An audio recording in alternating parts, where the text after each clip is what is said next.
तो बच्चों आज हम स्टार्ट करते हैं चैप्टर 10 की मिसलेनियस एक्सरसाइज। ठीक है, तो चैप्टर 10 है आपका वेक्टर अलजेब्रा। ठीक, तो इसका फर्स्ट क्वेश्चन क्या है बच्चों? फर्स्ट क्वेश्चन आपका, write down a unit vector in x Y plane making an angle of 30 degree with the positive direction of X axis. यानी क्वेश्चन है आपका कि हमें एक यूनिट वेक्टर निकालना है, ठीक, एक्स वाई प्लेन में। ठीक, जो वेक्टर है आपका एक्स एक्सिस की पॉजिटिव डायरेक्शन से 30 डिग्री का एंगल क्रिएट कर रहा है। आई बात समझ में? तो देखिए,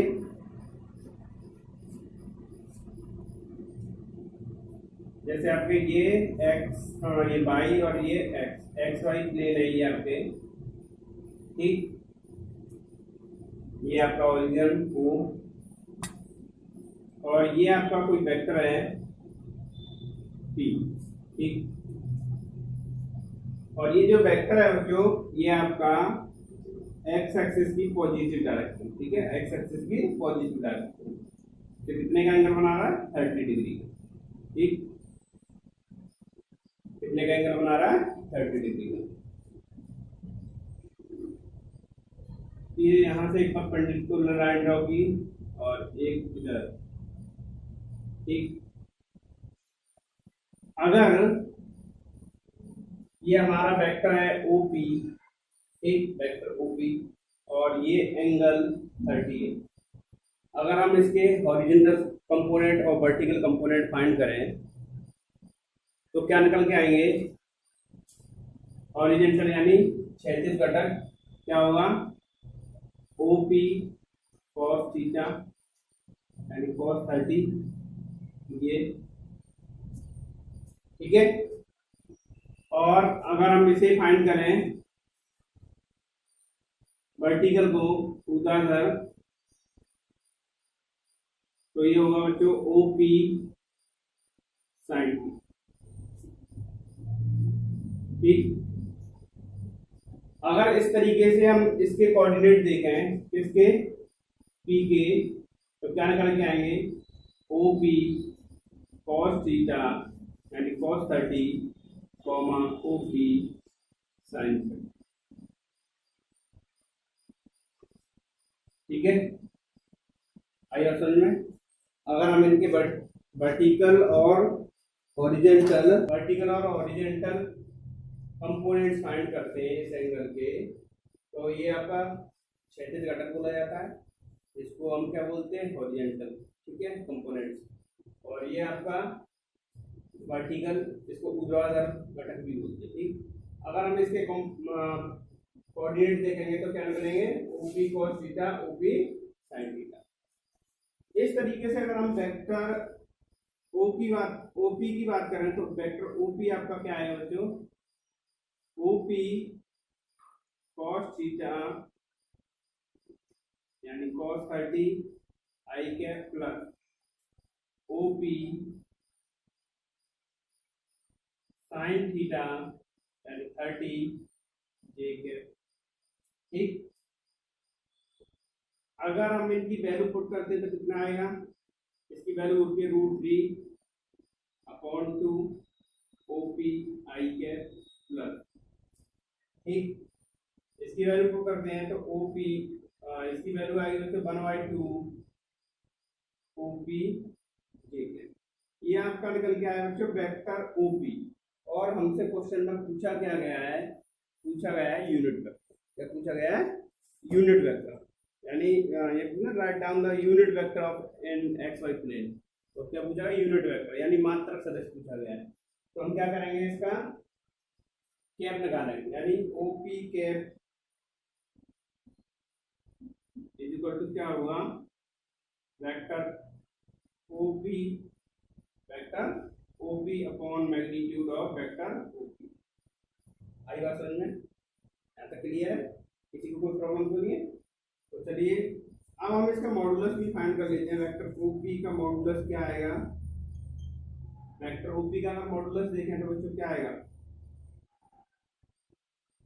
ये आएगा आपका वेक्टर √3/2 OP का स्क्वायर प्लस 1/2 OP का।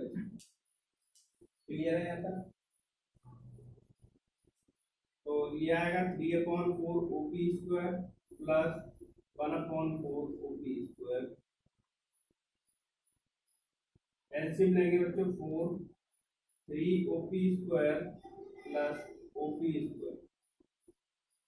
तो ये हो गया बच्चों 4 OP स्क्वायर अपॉन 4, 4 से 4 कैंसिल आउट हुआ। ये आया आपका मैग्नीट्यूड OP। क्या आएगा मैग्नीट्यूड आपका OP।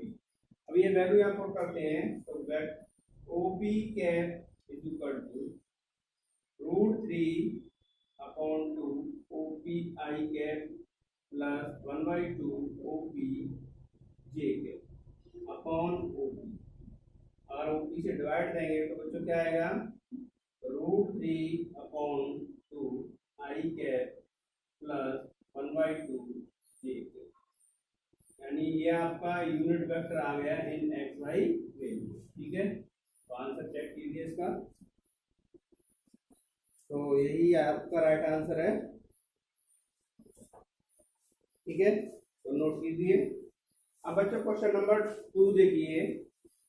क्वेश्चन नंबर 2 क्या है? Find the scalar components and the magnitude of the vector joining the point P x1, y1 and Q x2, y2 and z। ठीक है, तो आपको इस 2 पॉइंट दिए गए हैं बच्चों, P और Q। P के कोऑर्डिनेट हैं आपके पॉइंट जो दिए x1, y1, z1 और Q के हैं x2, y2, z। ठीक है, तो ये बताना है हमें find the scalar component and magnitude. हमें इसके स्केलर कंपोनेंट और मैग्नीट्यूड फाइंड करना है of the joining vector.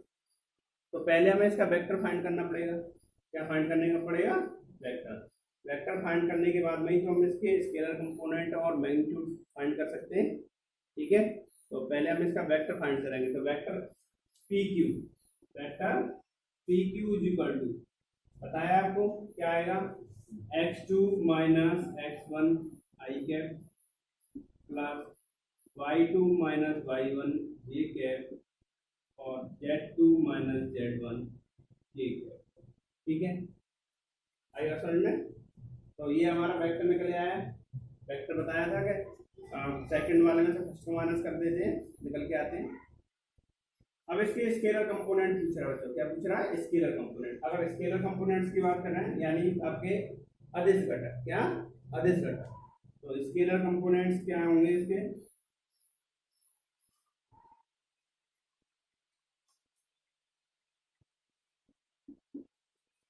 Coefficient of I J के, ये स्केलर कंपोनेंट्स होते हैं आपके। तो x2, x1 और x2 माइनस x1। ठीक है, और y2 माइनस y1 और z2 माइनस z। ठीक है, ये हमारे स्केलर कंपोनेंट्स आ गए। अब हमें इसका मैग्नीट्यूड फाइंड करना है। क्या फाइंड करना है? मैग्नीट्यूड। मैग्नीट्यूड फाइंड करने के लिए हमें क्या करना पड़ेगा? इसका मॉडुलस लेना पड़ेगा, तभी तो मैग्नीट्यूड आएगा। तो मॉडुलस लो या मैग्नीट्यूड एक ही बात होती है। तो आपका मैग्नीट्यूड या modulus of vector PQ is equal to under root x2 minus x1 का whole square plus y2 minus y1 का whole square plus z2 minus z1 का होल स्क्वायर। तो ये आपका मैग्नीट्यूड आएगा बच्चों। अगर हम इसको आगे एक्सपेंड करना चाहें तो आगे एक्सपेंड कर सकते हैं और इतना ही छोड़ना चाहें तो इतना ही छोड़ सकते हैं। ठीक, तो ये आपका स्केलर कंपोनेंट्स हो गए और ये आपके मैग्नीट्यूड। ठीक है, तो नोट कीजिए।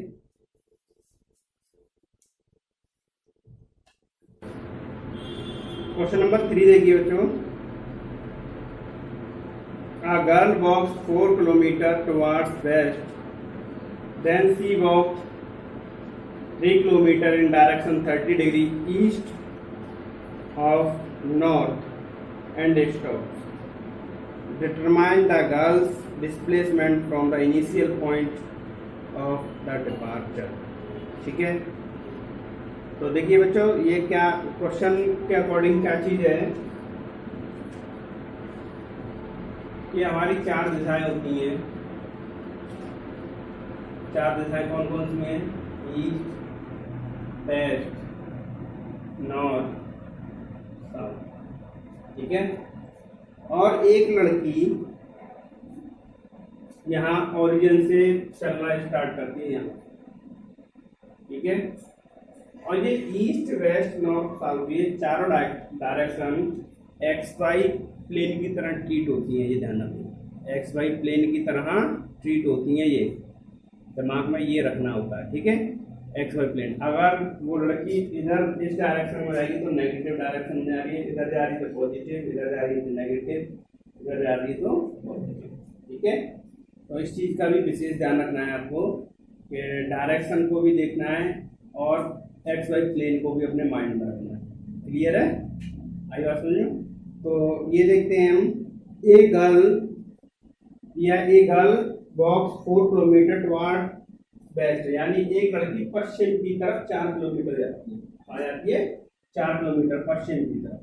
तो मान लीजिए वो यहाँ पर आई, ये आपकी डिस्टेंस 4 किलोमीटर है यहाँ से यहाँ, और वो यहाँ पर आई, ये हमने पॉइंट ले लिया ए। ठीक है। अब वो लड़की यहाँ से क्या हुआ, नॉर्थ, ये दिया है डायरेक्शन आपकी 30 kilometre in direction, sorry 3 kilometre in direction 30 degree east of north, यानी नॉर्थ ईस्ट डायरेक्शन में आपकी 3 किलोमीटर चली और कितने के एंगल पर? 30 के। ठीक है। 30 डिग्री का एंगल बनाते हुए, और वो लड़की कितने किलोमीटर चली? 3 किलोमीटर। आई बात समझ? अब वो 30 डिग्री का एंगल किधर से बनाएगी? किस डायरेक्शन से बना रही है बताओ?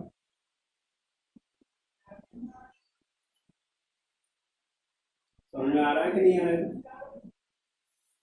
यानी आपका जो क्वेश्चन दिया हुआ है वो क्या है, then she walks 3 kilometre in direction 30 degree east of north, यानी नॉर्थ से ईस्ट की तरफ जा रही है।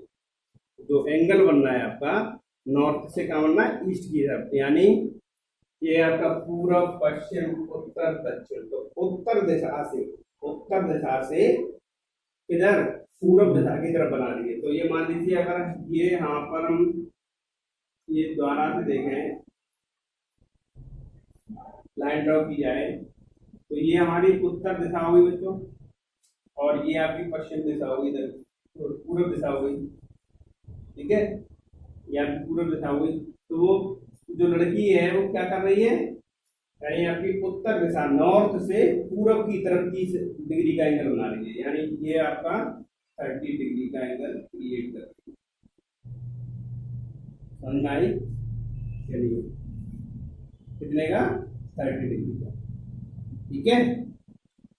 और वो लड़की यहाँ पहुंच गई, ये हमने पॉइंट ले लिया बी। ठीक, ले लिया बी, और यहाँ वो रुक गई, स्टॉप हो गई। और यहाँ स्टॉप होने के बाद में ये हमारा टर्मिनल पॉइंट हो गया, ये इनिशियल पॉइंट हो गया, क्योंकि वो यहाँ से चलना चालू हुई थी, यहाँ पर जाके स्टॉप हुई। तो हमें क्या करना है, ये वाली डिस्टेंस निकालनी है, डिस्प्लेसमेंट निकालना है, सॉरी डिस्प्लेसमेंट। ठीक है। समझ में आई कि नहीं आई? हमें ये OB निकालना है। अब OB निकालने के लिए क्या करना पड़ेगा हमें? OB निकालने के लिए क्या करना पड़ेगा, तो ध्यान से देखिए बच्चों, हमने एक यहां से परपेंडिकुलर लाइन ड्रॉ की। एक ये लाइन आपकी 90 का एंगल क्रिएट करेगी,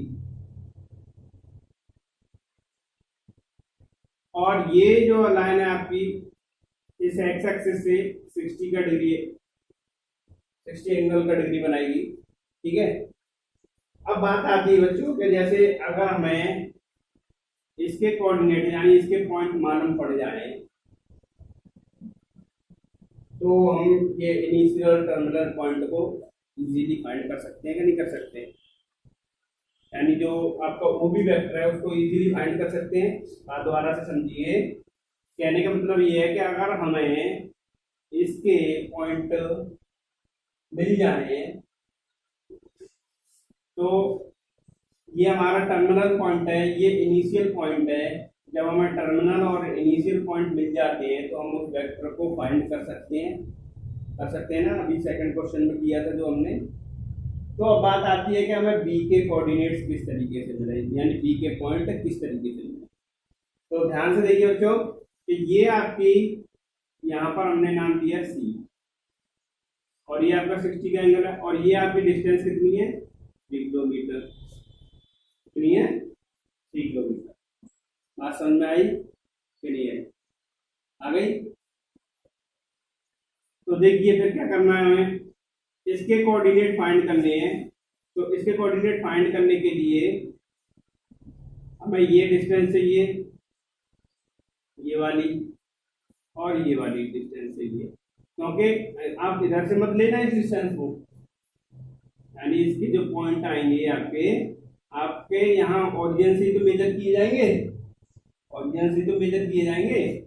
तो ओरिजिन से मेजर किए जाएंगे तो आपको ओसी निकालनी है। क्या निकालनी है? ओसी की डिस्टेंस निकालनी है। किसकी निकालनी है? ओसी की डिस्टेंस। तो ओसी की डिस्टेंस निकालनी है और ओबी की बीसी की निकालनी है। किसकी? बीसी की। तब हमें इसके पॉइंट मिल जाएंगे। तो पहले बात करते हैं बच्चों कि हम ट्राइंगल ए बी सी लेते हैं। ट्राइंगल ए बी सी लेते हैं। क्या लेते हैं? Triangle A B C. Triangle ABC के अकॉर्डिंग हमें ये हाइट मिल जाएगी। क्या मिल जाएगी? ये हाइट। और ये हाइट क्या है हमारी? बाई एक्सिस, यानी इससे हमें ये वाले पॉइंट मिल जाएंगे। ठीक। अब बात आती है कि ये पहला वाला पॉइंट कैसे मिले, एक्सिस वाला। तो हम क्या करेंगे, ये ए ओ जो दिया है आपका ए ओ में से अगर हम ए सी को माइनस कर देते हैं तो हमें ये सी ओ मिल जाएगा। मिलेगा कि नहीं मिलेगा? यानी आपका EO 4 किलोमीटर दिया हुआ है, अगर उसमें से हम AC को माइनस कर दें तो हमें OC मिल जाएगा। तो हमें ये पहला वाला पॉइंट भी मिल जाएगा ना।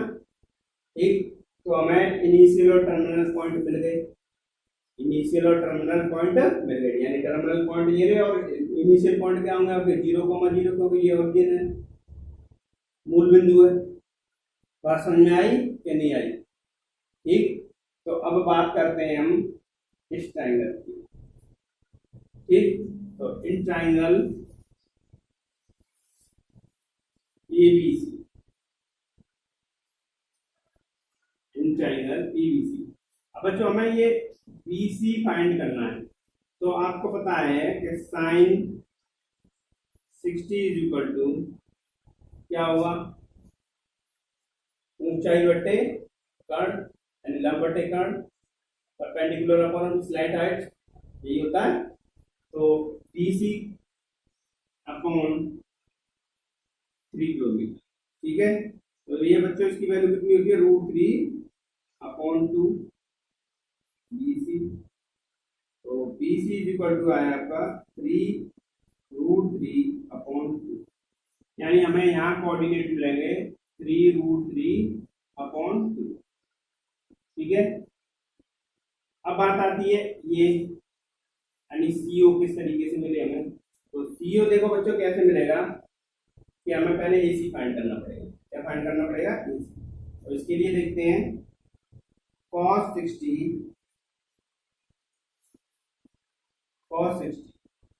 60 इज इक्वल टू क्या होगा बच्चों? AC upon AB। चेक कर लीजिए, यही होगा। अब cos 60 की वैल्यू कितनी होती है बच्चों? 1/2।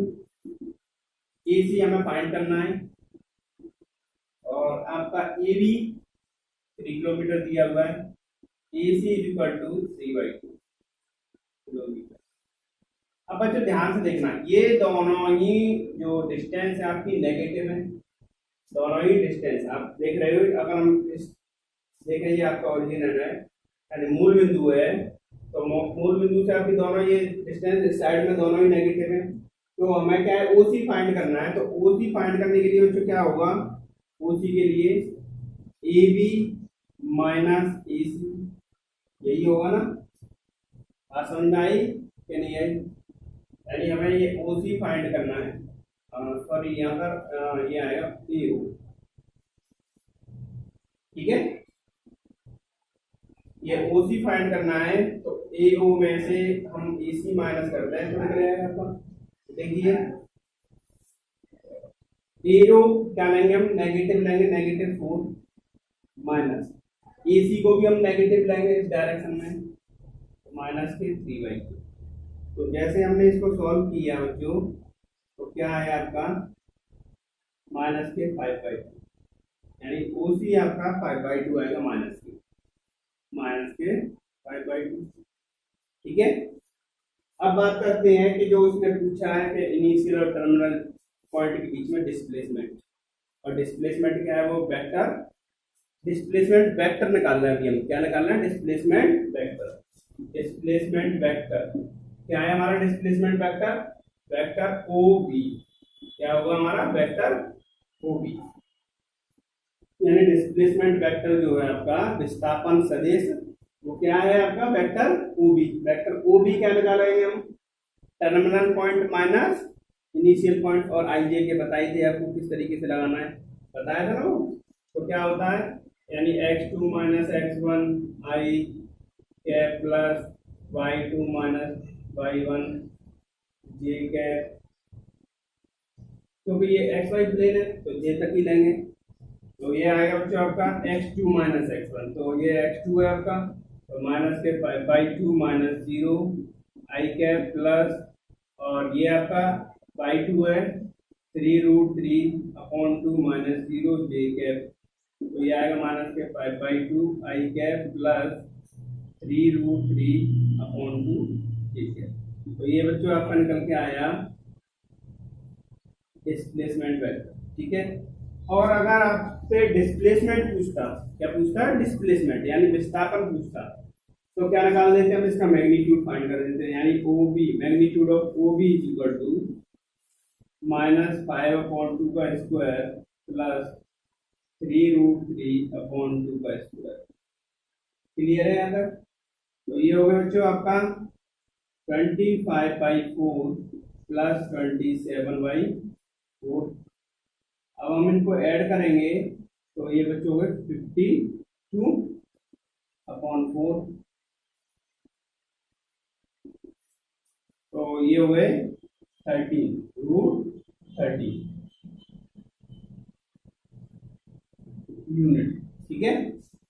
√13 यूनिट आपका ये निकल के आएगा। तो इसमें आपका आंसर चेक करते हैं, तो आंसर ये केवल सिर्फ और सिर्फ आपसे डिस्प्लेसमेंट वेक्टर ही पूछा गया है, ठीक है। तो बुक में आपकी में डिस्प्लेसमेंट वेक्टर ही दिया गया, आएगा समझ में, तो नोट कीजिए। तो क्वेश्चन नंबर 4 बच्चों, if vector A is equal to vector B plus vector C, then is it true that modulus vector A is equal to modulus vector B plus modulus vector C, justify your answer, ठीक है।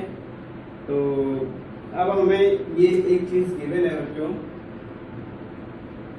कि vector A is equal to vector B plus vector C, ये given है, और ये चीज हमें बतानी है कि ये ट्रू है या फॉल्स है। Modulus of vector A is equal to modulus of vector B plus modulus of vector, यानी ये हमें बताना है कि इज इट ट्रू या फॉल्स, यानी ये ट्रू है और फॉल्स, ट्रू और फॉल्स में से क्या है ये बतानी है। और जो भी हम बताएंगे तो उसका हमें रीजन भी देना है, कारण भी बताना है कि ये ट्रू क्यों है, फॉल्स क्यों, ठीक। तो चलो बात करते हैं इस पे। तो फर्स्ट ऑफ ऑल क्या करेंगे हम, सबसे पहले कि vector A plus vector B, sorry is equal to vector B plus vector C, both side squaring करेंगे हम, क्या करेंगे, दोनों ओर का वर्ग कर देंगे, क्या लिखते हैं, दोनों ओर का वर्ग, बोथ साइड स्क्वायरिंग। 4 का वर्ग करने पर, अब जब हम दोनों का वर्ग करेंगे तो क्या आएगा, वेक्टर ए का square equal to vector B plus vector सी का होल। ठीक है, अब इसको क्या लिख सकते हैं बच्चों, वेक्टर ए के मॉडुलस का स्क्वायर लिख सकते हैं, या फिर ऐसे पहले हम इधर करते हैं, चलो इसको ऐसे ही रहने देते हैं। इसका फॉर्मूला बोलते हैं वेक्टर बी का स्क्वायर प्लस वेक्टर सी का square plus 2 vector A dot vector B, vector A dot vector B. Clear है? अब हम क्या करते हैं, इनको क्या लिख सकते हैं, मॉडुलस ऑफ वेक्टर ए का square is equal to modulus of vector B का square plus modulus of vector सी का square is equal to plus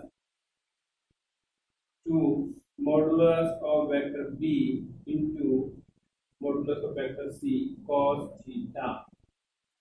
ये लिख सकते हैं कि नहीं लिख सकते हैं, चेक कीजिए। यानी vector B dot vector C is equal to modulus of vector B into modulus of vector C cos theta होता है कि नहीं होता है, यही होता है। तो अगर हम एक theta is equal to 0 degree, यदि हम थीटा इज इक्वल टू क्या ले लें, 0 डिग्री ले लें, तो क्या होगा हमारा, मॉडुलस ऑफ वेक्टर ए का square is equal to modulus of vector B का square plus modulus of vector सी का square plus 2 modulus of vector B dot modulus of vector c और cos 0, यानी cos 0 की वैल्यू क्या होती है बच्चों, 1, तो हम 1 यहाँ लिखेंगे। अब इससे पूरे रिजल्ट को हम क्या लिख सकते हैं, modulus of vector B A का square is equal to modulus of vector B plus modulus of vector सी का होल स्क्वायर। लिख सकते हैं क्या नहीं लिख सकते हैं, इस रिजल्ट को ये आया समझ में, कोई प्रॉब्लम तो नहीं, समझ में आ रहा है पक्का? ठीक है, तो अब हम क्या करते हैं कि दोनों तरफ square root square cancel out करते हैं, स्क्वायर रूट लेते हैं, तो क्या आएगा, vector modulus of vector A is equal to modulus of vector B plus modulus of vector C. ठीक है, तो ये हमारा रिजल्ट आ गया। लेकिन मैं आपको बता दूं कि दो वेक्टर अगर हमारे इस कंडीशन में दिए हुए हैं, तो इस कंडीशन में देने पर, इस तरीके से देने पर, इनके बीच में थीटा 0 नहीं, थीटा 0 नहीं, यहाँ लिख सकते हैं, but theta is equal to 0 is not possible, यानी theta is equal to 0 degree संभव नहीं है। किसके बीच में, वेक्टर बी और वेक्टर सी के बीच।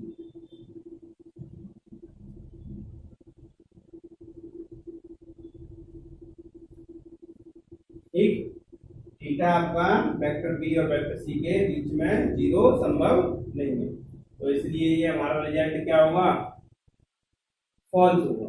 क्या होगा, ये फॉल्स होगा, यानी ये जो परिणाम है आपका दिया गया परिणाम क्या होगा, असत्य होगा।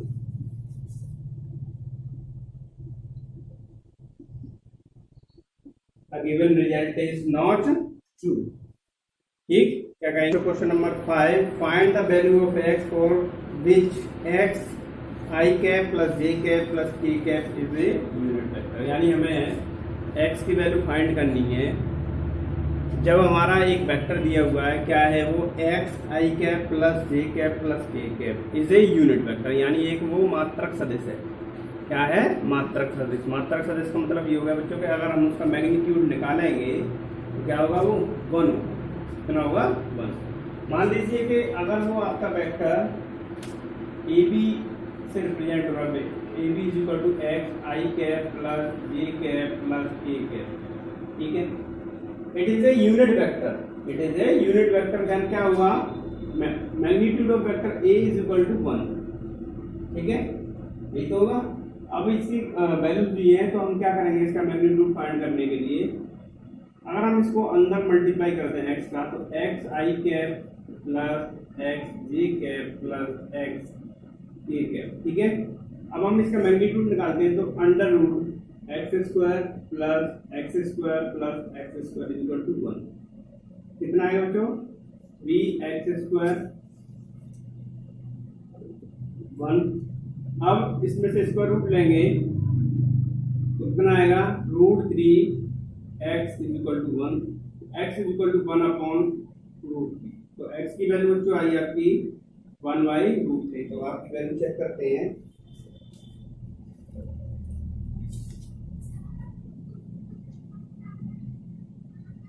जी आपकी वैल्यू प्लस माइनस, ठीक है।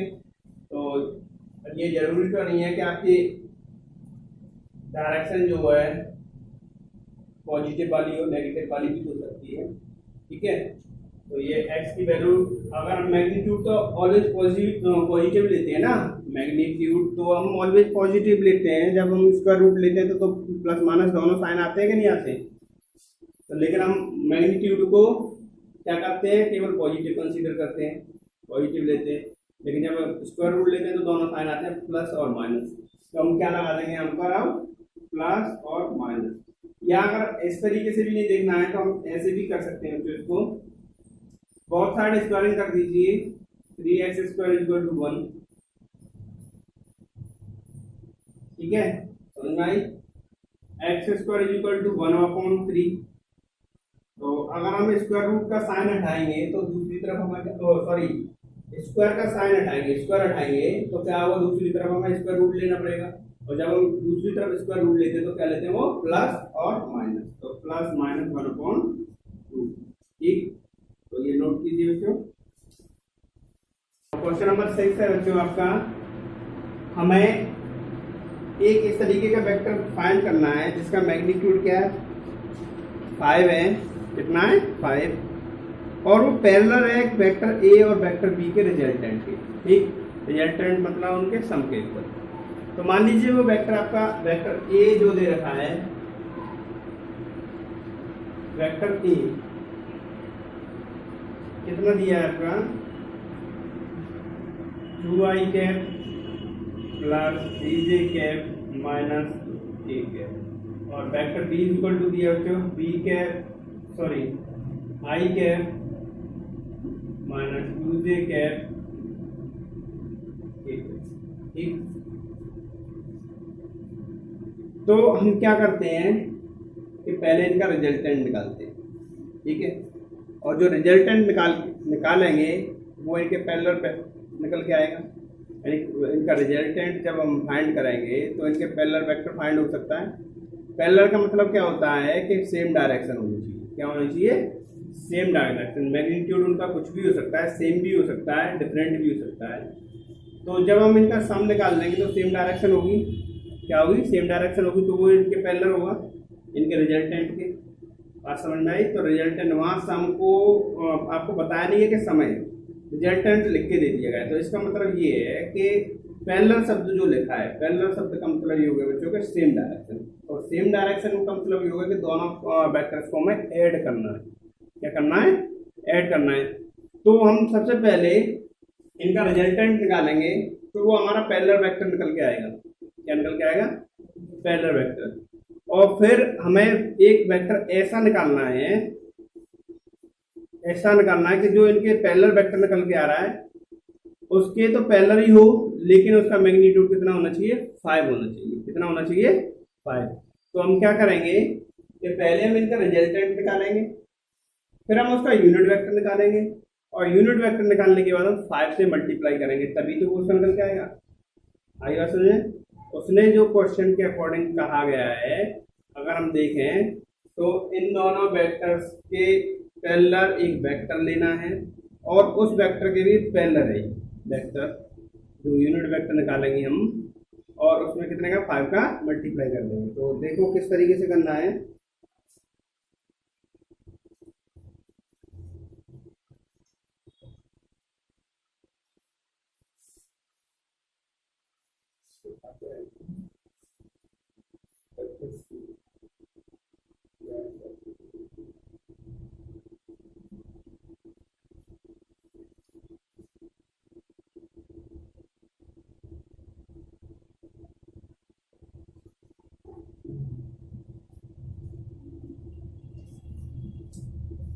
तो सबसे पहले बच्चों हम इसका सम निकालते हैं, यानी एक वेक्टर निकालते हैं जो इनके पैरेलल वेक्टर है, रिजल्टेंट निकालते हैं। ठीक,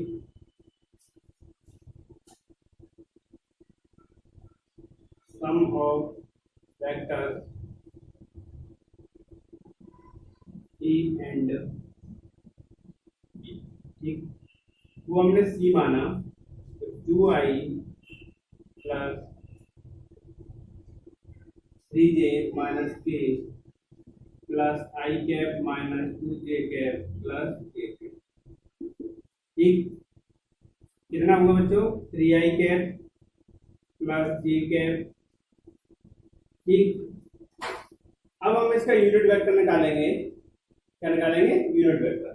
तो unit vector c cap is equal to 3i cap plus j cap upon under root j का स्क्वायर प्लस 1 का square, 3i cap plus j cap upon कितना आएगा बच्चों? 10।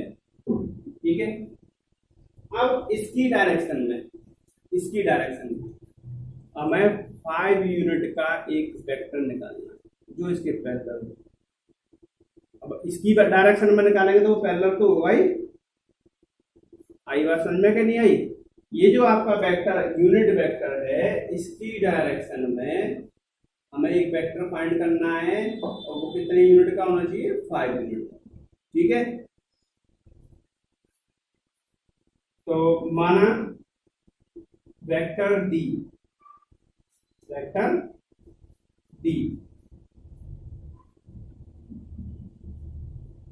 5 मात्रक का या मात्रक सदिश है, यानी माना वेक्टर डी 5 मात्रक का वेक्टर सी की दिशा में एक सदिश है। तो